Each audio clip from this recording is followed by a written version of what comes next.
How to turn read receipts on or off in X direct messaging.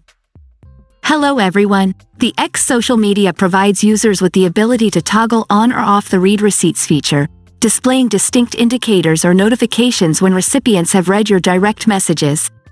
If you see the word "Seen" below the checkmark after clicking, the recipient has seen the message.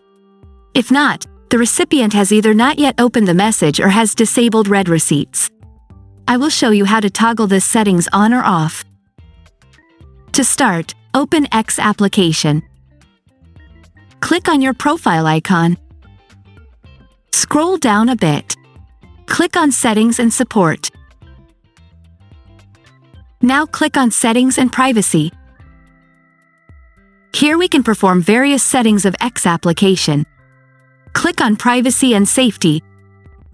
To manage messages settings, choose Direct Messages.